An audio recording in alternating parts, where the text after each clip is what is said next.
गोविंद राधे गोविंद गोविंद हे गोपाल राधा कृष्ण गोविंद गोविंद हे गोपाल राधा कृष्ण गोविंद गोविंद कृष्ण गोविंद गोविंद राधे गोविंद गोविंद कृष्ण गोविंद गोविंद राधे गोविंद हे गोपाल राधा कृष्ण गोविंद गोविंद हे गोपाल राधा कृष्ण गोविंद गोविंद कृष्ण गोविंद राधे गोविंद गोविंद कृष्ण गोविंद गोविंद राधे गोविंद गोविंद हे गोपाल राधा कृष्ण गोविंद गोविंद हे गोपाल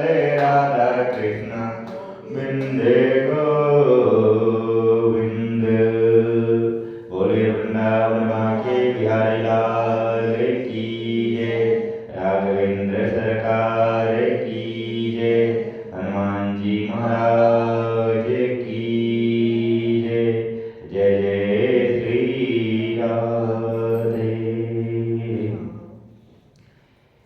इस भ्रमण ध्वनि के द्वारा जहाँ तक आवाज पहुँच रही है वहाँ तक के सभी धर्मात्मा जीवों के श्री हृदय में विराजमान अनंत कोट ब्रह्मांड के नायक परमात्मा परमेश्वरी राघवेंद्र सरकार व बांके बिहारी लाल के पावन चरणों में हम सभी लोग कोटि कोटि प्रणाम करते हुए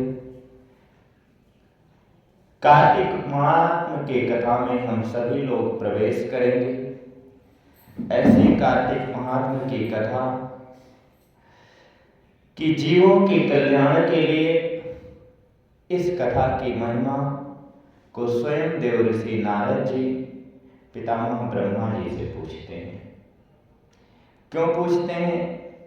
ऐसा नहीं कि हमें अपने कल्याण के लिए या अपने परिवार के कल्याण के लिए या अपने सगे संबंधियों के कल्याण के लिए केवल हमें ही चिंता होती है, अपितु हम जिन देवताओं का ध्यान करते हैं, जिन संत महात्माओं के सानिध्य में जाते हैं, जिन ऋषियों का हम ध्यान करते हैं, उन सबको भी हमारे कल्याण की चिंता होती है। इसी विषय में कि कार्तिक महात्म की श्रेष्ठता क्या है, इस विषय में जानने के लिए एक बार स्वयं ब्रह्मा जी के पास नारद जी गए और नारद जी कहते हैं कि कार्तिक महीना भगवान विष्णु को अति प्रिय है। ऐसा क्यों है? और ऐसा भी नहीं है कि केवल किसी वर्ष में प्रिय हो, किसी काल में प्रिय हो, ऐसा भी नहीं है। कहते हैं चाहे सतयुग हो, त्रेता हो, द्वापर हो, कलयुग हो, ये जो चातुर्थ मास का कार्तिक महात्मा होता है, कार्तिक का महीना होता है, ये महीना हमेशा हमेशा भगवान विष्णु को अति प्रिय है। इसीलिए ब्रह्मा जी नारद जी से कहते हैं कि इस महीने में भगवान के निमित्त जो कुछ पुण्य कर्म किया जाता है वो पुण्य कर्म कभी नष्ट नहीं होता है। हम नित्य प्रति पुण्य कर्म करते हैं। कभी आए भगवान शिव को एक लोटा जल चढ़ाए, कभी सूर्य देव भगवान को क्या नाम है अर्घ देकर प्रणाम किए, कभी वृंदा महारानी को एक लोटा जल दिए, कभी वीरम देवता को दिए। ऐसे कई देवता हैं कि जिनको हम जल दे करके अर्घ दे करके हम प्रसन्न करते हैं, और ये भी हमारा एक पुण्य कर्म ही है। लेकिन इन सब पुण्य कर्मों को नष्ट होते हुए देखा गया है। ये पुण्य कर्म हमारे अगर हमसे कोई अवज्ञा हो जाए, कोई अपराध हो जाए, तो ये पुण्य कर्म हमारे नष्ट भी हो जाते हैं। लेकिन अगर हम जाने अनजाने में किसी तरीके से कार्तिक महात्म्य में कोई पुण्य कर्म कर दिए, तो वो हमारा पुण्य कभी नष्ट होने वाला नहीं है। बोले वृंदावन मां के बिहारी लाल की जय। ये हुई पहला नियम। दूसरा नियम ये है कि मनुष्य योनि दुर्लभ है। ये मानव जीवन जो हमको मिला है, ये बड़े भाग्य से मिला है। मानव योनि देवताओं को भी दुर्लभ है। कहते हैं बड़े भाग्य मानुष तन पावा, सुर दुर्लभ सदग्रंथन पावा। बहुत भाग्य से जब हमारे कई जन्म जन्मांतर के पुण्य होते हैं, तब हमें मनुष्य का शरीर प्राप्त होता है। और ये मनुष्य शरीर प्राप्त हुआ है, तो ये मनुष्य देह पा करके हमको अच्छे कर्म अवश्य करना चाहिए। अगर हम 11 महीने में अच्छे कर्म नहीं कर सकते हैं, तो कम से कम ऐसा पावन पवित्र महीना आता है जो कार्तिक का महीना होता है, कम से कम इस महीने में तो हम शुभ कर्म करें। अगर हम तीर्थराज प्रयाग नहीं जा सकते हैं कल्पवास करने, श्रीधाम अयोध्या नहीं जा सकते हैं, श्रीधाम वृंदावन नहीं जा सकते हैं, हरिद्वार नहीं जा सकते हैं, द्वारिका नहीं जा सकते हैं, सप्तपुरियों में नहीं जा सकते हैं, तो कम से कम हम हमारे क्षेत्र में, हमारे मोहल्ले में जो मंदिर है, हम वहाँ पर विप्र देवताओं के पास जाएं, कम से कम उनसे हम कार्तिक महात्म्य की कथा को श्रवण कर लें, वहाँ युगल जोड़ी सरकार का दर्शन कर लें, जो कुछ श्रद्धा सुमन हो हम उनको भेंट करें। इतना करने मात्र से ही हम पावन और पवित्र हो जाएंगे, और इतना ही कर्म हमें मोक्ष की प्राप्ति कराने के लिए बहुत पर्याप्त हो जाएगा। इसमें कोई संशय नहीं है। बोलिए ओम नमो भगवते वासुदेवाय नमः।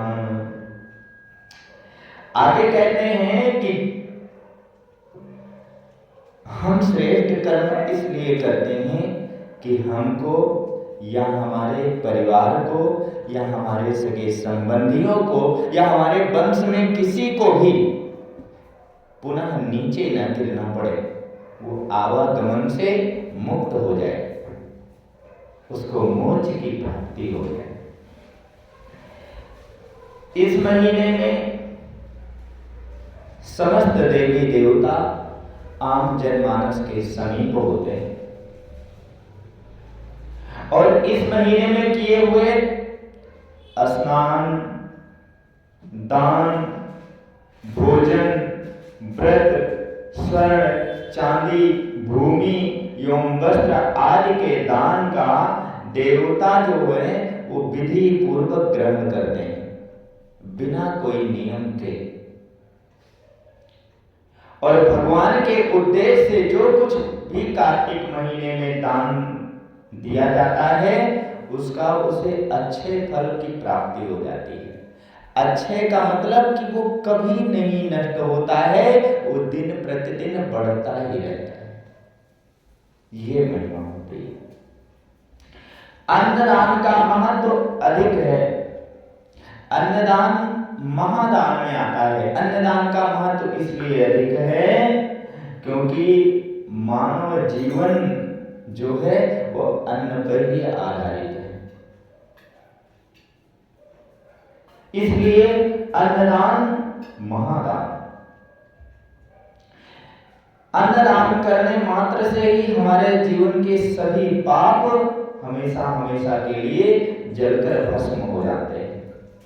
दान करने में समर्थ मनुष्य प्रतिदिन प्रसन्नता पूर्वक भगवान के नामों का स्मरण कर ले, और कार्तिक महीने में गंगा स्नान करते हुए कार्तिक महीने की कथा को श्रवण कर ले, तो वह अनंत पुण्य का भागी बन जाता है। और इस महीने में भगवान की प्रसन्नता के लिए शिव जी या विष्णु के मंदिर में या किसी अन्य भी देव मंदिर में जागरण करें, कीर्तन करें, स्वयं दीप दान करें या दूसरे के जलते हुए दीपक की रक्षा करें।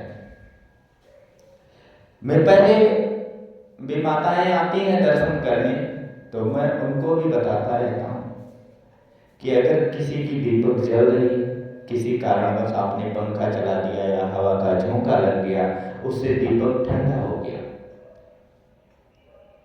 दीपक जलने को बुझता है।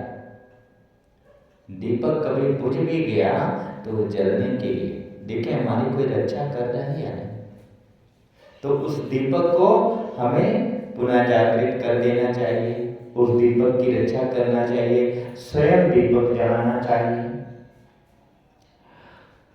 तुलसी और आंवले के वृक्ष को भगवत स्वरूप मान करके उनका पूजन करना चाहिए। इससे भगवान के सारूप्य और मोक्ष की प्राप्ति होती है। कार्तिक महीने में भूमि पर सोने वाले के पाप युगों युगों के लिए नष्ट हो जाते हैं और सूर्योदय काल में उठकर गंगा जी अथवा किसी भी जलाशय में गंगा की भावना करके स्नान करने से मनुष्य करोड़ों जन्मों के कल्मशों को धो देता है।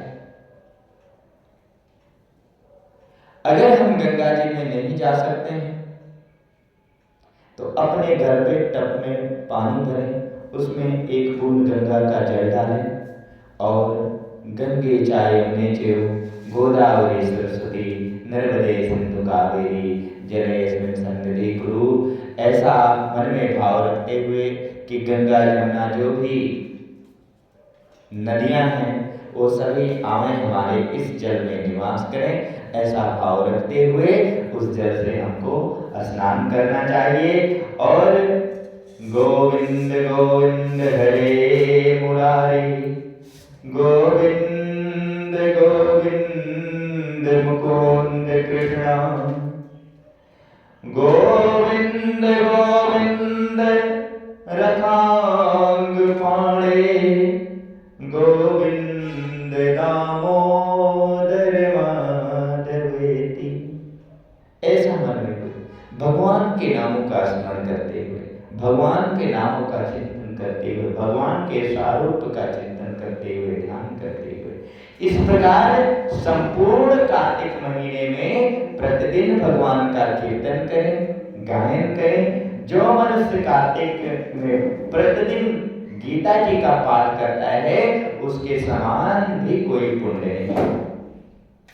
7 समुद्र तक की पृथ्वी को दान करके जो फल प्राप्त होता है, 7 समुद्र। अब आप विचार करो कि इस धरती पे 72% जल है, यानी 72% नदियां हैं, और ऐसे में 7 समुद्र की धरती जितनी होती है इतना दान कर दो, और कार्तिक महीने में आप केवल भगवान के नाम का संकीर्तन कर लो, और दोनों के पुण्य को अगर तौला जाए तो इस कार्तिक महात्म्य के पुण्य का फल बहुत अधिक हो जाएगा, पड़ना भारी हो जाएगा, इसमें कोई संशय नहीं। कहते हैं कि ऐसा फल ही नहीं है कार्तिक महीने में स्नान व दान का, क्योंकि यह संसार अन्न के आधार पर ही जीवित रहता है। अतः कार्तिक मास में अन्नदान सर्वश्रेष्ठ कहा गया है, इसलिए हम सबको अन्नदान अवश्य करना चाहिए। बोलियो नमो भगवते वासुदेवाय नमो नमः। ये तो रही कार्तिक महात्म की श्रेष्ठता। हम क्या है कि जब तक आप किसी विषय वस्तु के बारे में जानेंगे नहीं, तब तक उससे आपकी प्रीति नहीं होगी। जाने बिन नहीं होई नहीं प्रीति, बिन प्रीति तो होई नहीं प्रीति। जब तक आप किसी के विषय में जानोगे नहीं, तब तक उससे प्रेम नहीं बढ़ेगा। तो अभी हम आपको सुनाए हैं केवल कार्तिक महात्म की श्रेष्ठता, वो भी संक्षेप में। अब हम आपको कार्तिक महात्म के प्रथम अध्याय की कथा को श्रवण कराने जा रहे हैं। ऐसा नहीं है कि आप लोग यहाँ कथा सुनने आए हैं। ऐसे ही सतयुग में भी, त्रेता में भी, द्वापर में भी कथा सुनने के लिए संत महात्मा ऋषि इकट्ठा होते थे। तमाम आम जनमानस इकट्ठा होता था। ऐसी आधुनिक व्यवस्था नहीं होती थी। ऐसे बालुका की गद्दी लग जाती थी और वहीं पर संत भगवान विराजमान हो जाते थे और सब लोग ऐसे जमीन में बैठ करके और बड़े भाव से, प्रेम से कथा को श्रवण करते थे। आगे व्यास जी महाराज कहते हैं कि नैमिषारण्य में वास करने वाले 88,000 सौनक आदि ऋषि श्री सूत जी महाराज से कहने लगे कि महाराज आप इस घोर कलयुग से हमारी रक्षा करें। कलयुग आ रहा है। कलयुग में नाना प्रकार के लोग पापाचरण करेंगे, नर नारी सब पाप परायण हो जाएंगे, तो उससे वो लोग मुक्त कैसे हैं? इसलिए कहते हैं, हे सूत जी महाराज, कोई ऐसी कथा, कोई ऐसा सुंदर उपाय बताएं कि जिससे हम सभी लोग मुक्त हो जाएं।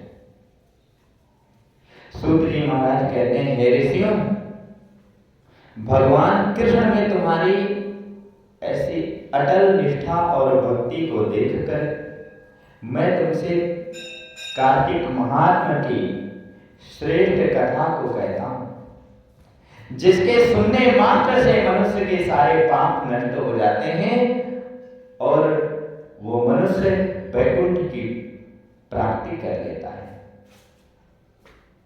इसलिए ऋषियों, सावधान पूर्वक इस कथा को श्रवण करो। आप विचार करो, सूत जी महाराज संतों को कहते हैं आप सावधान होकर के कथा सुनो, और हम लोग की कथा सुनने की क्या विधा है?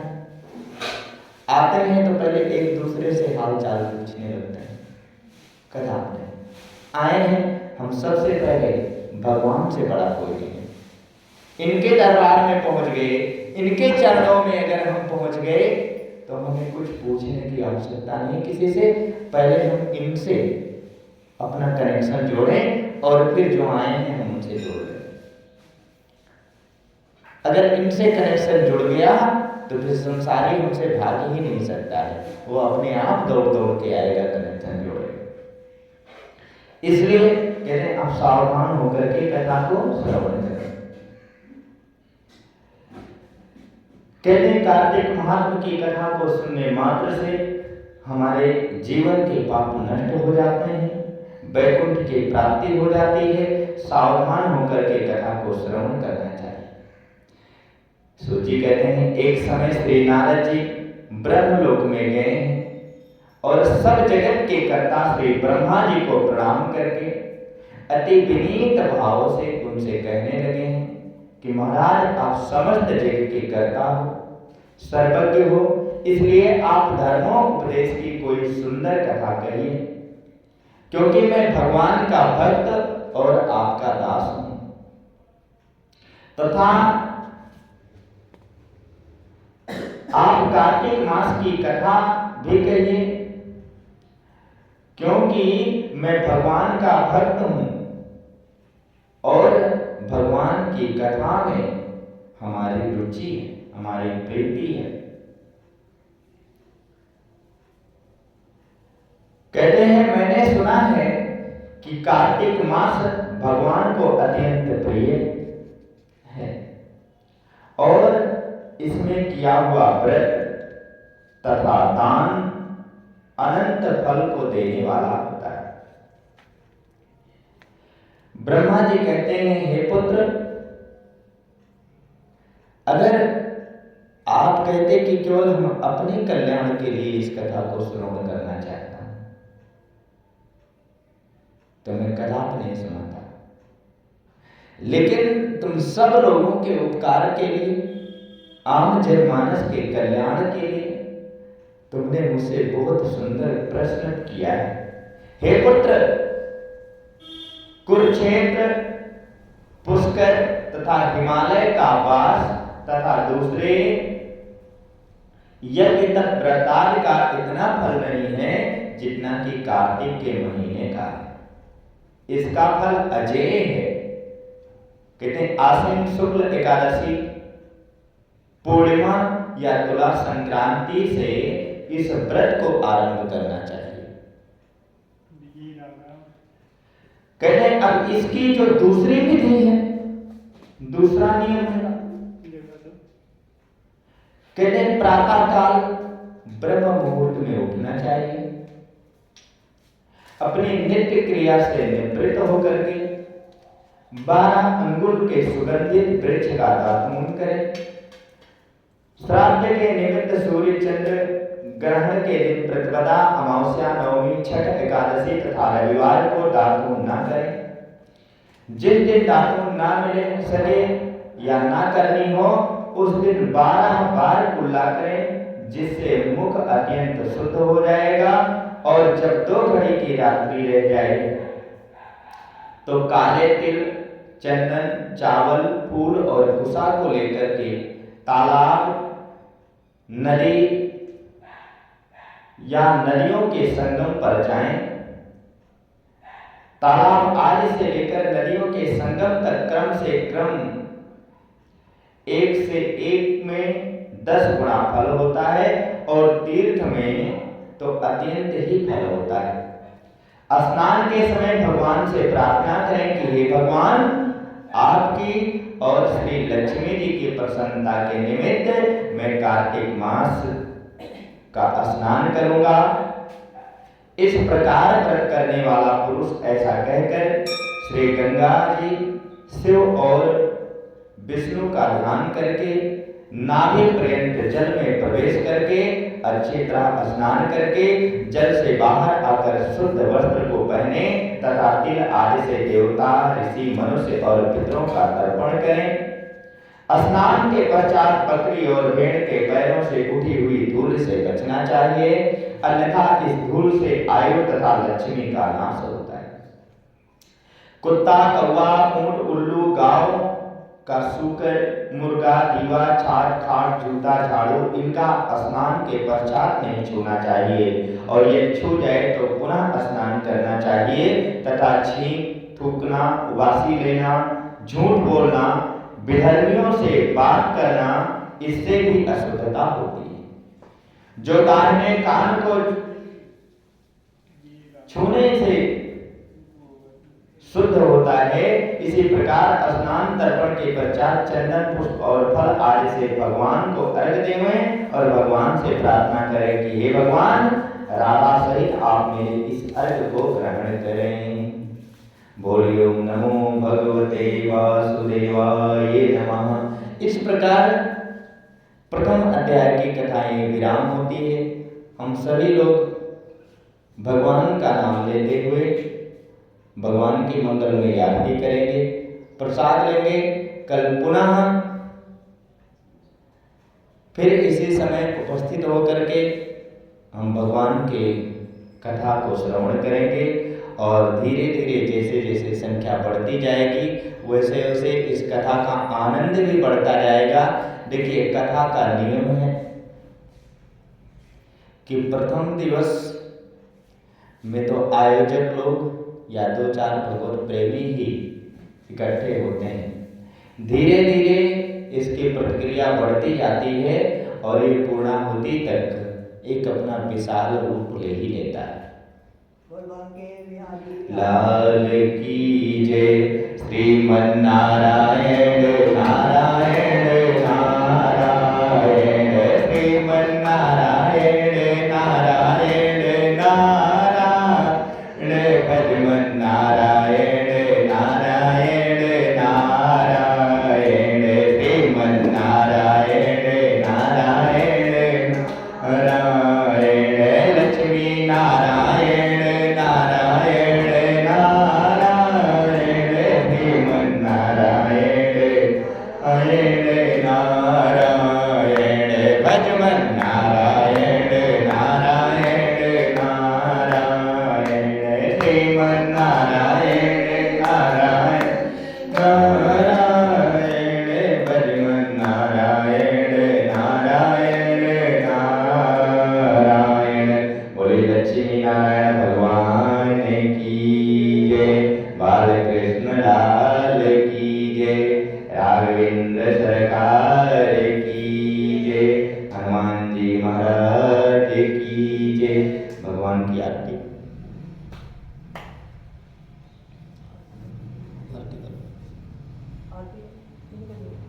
सभी लोग कर लो।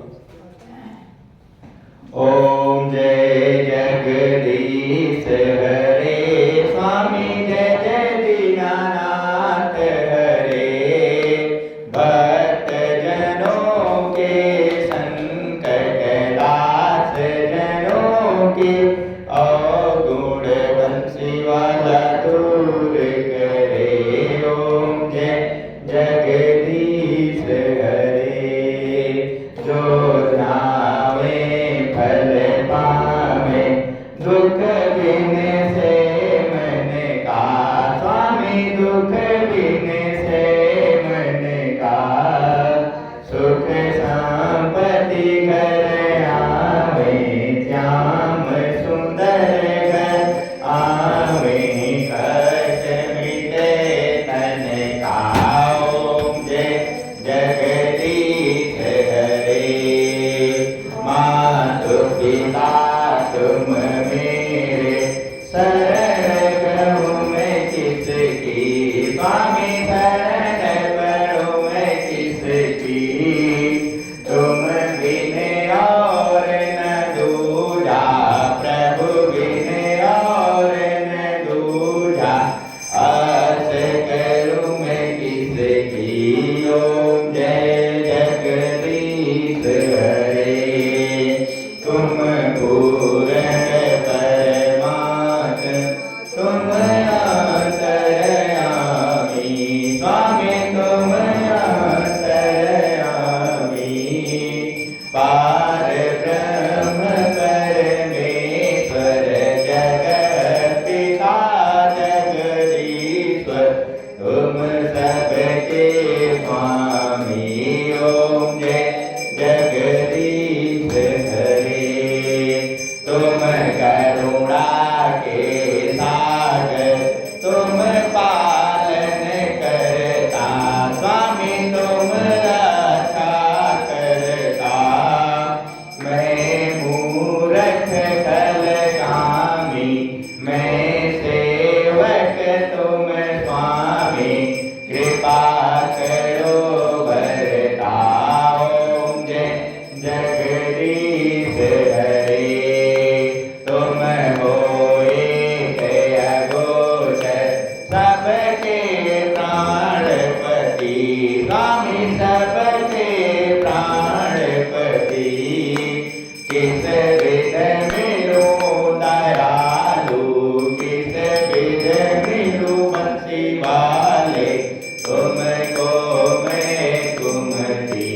ओम जय जगदीश हरे दीन बंधु दुख हरता ठाकुर तुम मेरे स्वामी रक्षक तुम मेरे अपने हाथ उठाओ अपने शरण लगाओ द्वार परम तेरे।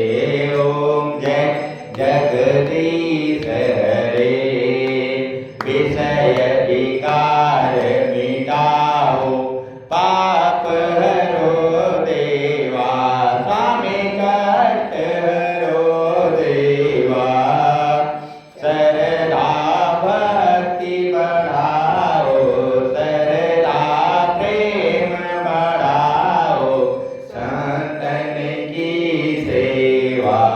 ओम जय जगदीश हरे तन मन धन सब कुछ है तेरा स्वामी सब कुछ है तेरा तेरा तुझको अर्पण प्रभु का प्रभु को समर्पण क्या लागे मेरा।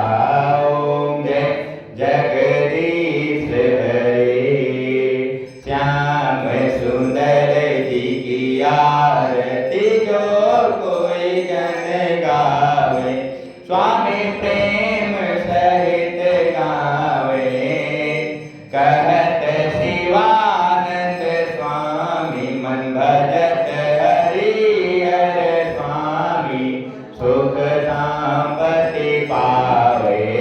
ओम जय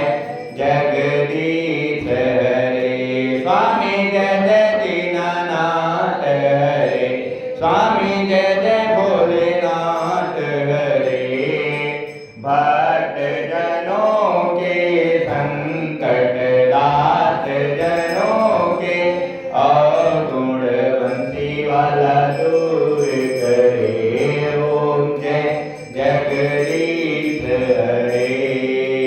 कर्पूर गौरम करुणावतारम संसार सारम भुजगेन्द्रहारम सदा वसंतम हृदयारविंदे भवं भवानी सहितं नमामि।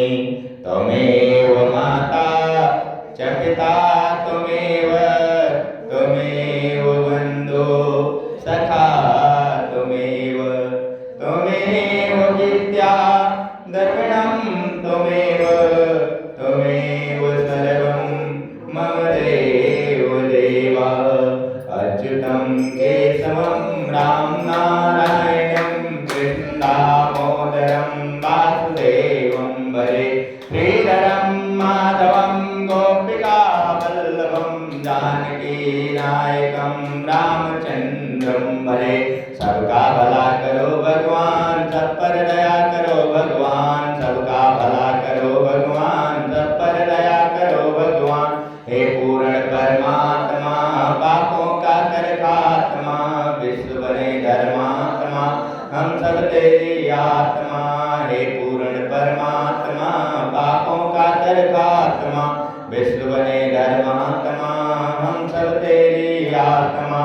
धर्म की जय हो, अधर्म का नाश हो, प्राणियों में सद्भावना हो, विश्व का कल्याण हो, गौ माता की सेवा हो। सत्य सनातन धर्म की जय, जलंधर शहर की जय, यहाँ के भक्तों की जय, यहाँ के संतों की जय। विश्वकर्मा भगवान की जय, विश्वकर्मा मंदिर की जय।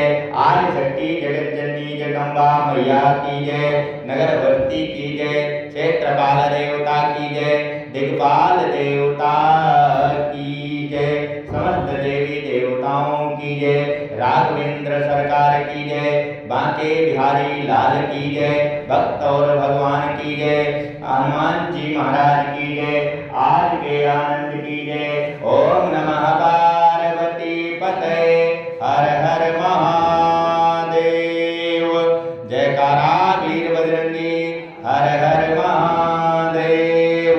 काल हर कष्ट हर दुख हर दारिद्र हर, हर हर महादेव। जहाँ से आए जो नर नारी सबको सीता